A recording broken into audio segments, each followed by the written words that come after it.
And immunocontraception is another form of population growth control.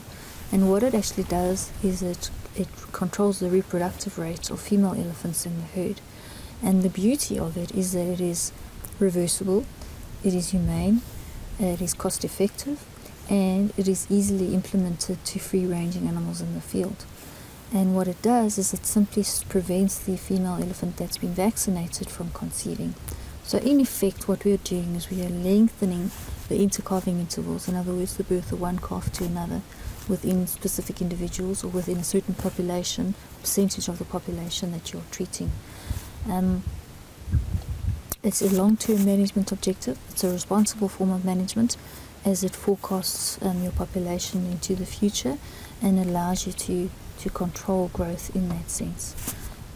As I mentioned, it is reversible, so if you stop administering the vaccine, the females can once again conceive and they can produce young. And this is important because in systems we never know what's going to happen. Ecosystems are about flux. If a disease had to come into the population and wipe it out, clearly you would want to be able to render that the population could sustain itself and to grow. And with this methodology, that is capable of happening.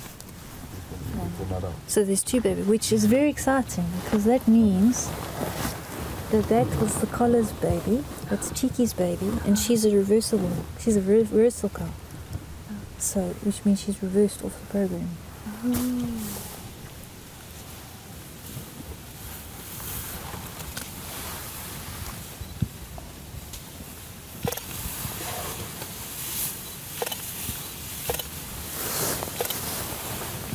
It's okay.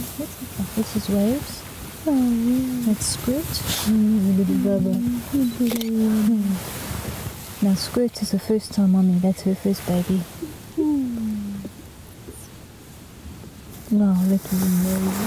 We know that elephants are extremely social animals, and they are very, very long-lived animals. And with any management intervention, one has to be very careful of the repercussions and the implications of those management interventions. So one of our major focuses here at Makalali has been quite a comprehensive and long-term behavioral study with regards to the contraceptive program. And because this methodology is non-hormonal and non-steroidal, we have not seen any untoward behaviors cropping up, as has been witnessed in previous contraception studies with elephants where hormonal implants were actually utilized. And so for the 11 years that the program has been running at Makalali, we have witnessed absolutely no abhorrent social behavior. Our herd fission and fusion remains the same. Herd associations remain intact. Matriarchs do not lose matriarchal status, with no production of calves. And we have also seen that there's been no increased interaction or harassment by bulls tagging along with the cows and spending more time with them. And this is really important because the main behaviors associated with reproduction, so mate selection and mating, and within the bulls, dominance related to must, etc., all those behaviors have remained intact and as they should be, as displayed in untreated populations. When the trials for immunocontraception were initiated, they were run back-to-back with hormonal contraception trials, and the hormonal trials actually yielded some very severe and untoward behavioral anomalies. So we actually saw a lot of uncharacteristic elephant behavior. So we had bulls separating cows from their herds. We had calves at foot actually dying because the bulls wouldn't allow them to suckle from their mothers. We had cows that were separated from their herds for indefinite periods of time, and all of these are not normal elephant behaviors. And so as a result of that, the hormonal trials were actually stopped. It received a lot of press coverage, and unfortunately there's still a lot of confusion regarding the two methodologies. The public are not aware that there are these two differences between the hormonal contraception and the immunocontraception, and so to this day we still have quite a job of educating people to say that our methodology is completely different, is non-hormonal and non-steroidal, and we have no social abhorrent behavior as was displayed with the hormonal trials. A lot of damage was done there because it did blanket contraception, and so people lump the two into the same bucket. So in spending all this time in Makalali with the Ellies, I've been here for just over 10 years now, almost 13 in fact. I've been very privileged to spend a lot of time with them, a lot of intimate time with them, and as an ecologist / scientist, I've been trained to record things and try to remain scientific and very unbiased. But the more time I spend with elephants, the harder it becomes to do that, because in spending time with them, I see their sense of humor, I see their grief when they lose their babies, I feel their joy when they connect with family members or with different bond groups at a waterhole if they haven't been together for a couple of days. I feel the anxiety when there's storms brewing,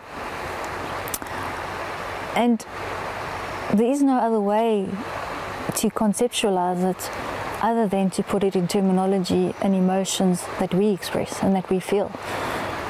So at the risk of sounding anthropomorphic, which I know I am, there is no other way to describe it.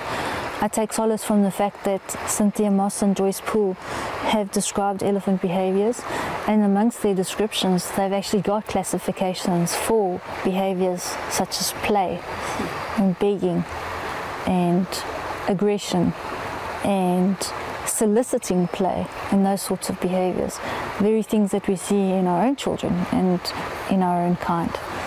And it's very difficult to not spend time with elephants and see a part of ourselves in them. So we at Makalali are very fortunate that we've partnered up and formed a collaboration with the Humane Society International, and together we are forging a way of changing the way in which elephants are managed, and that even in some small segment we know that we've already made a change, that we've already changed the lives within our own population and within the 12 other reserves that have actually adopted this methodology as their management strategy. And so we can rest with the fact that we know that we've spared elephants in those populations. So our motto and our goal now is to take it into bigger reserves and bigger parts, and to promote this alternative method of humane and ethical elephant management. I think it's just important that we realize that these, some people refer to them as sentient beings,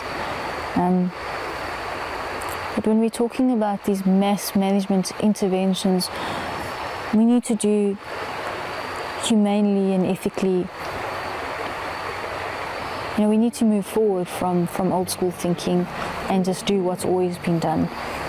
And so if there are viable and alternative practices that are available to us, that's what we should be using. And so we shouldn't just blindly follow what's been forecast and what's been done in the past. We need to look forward.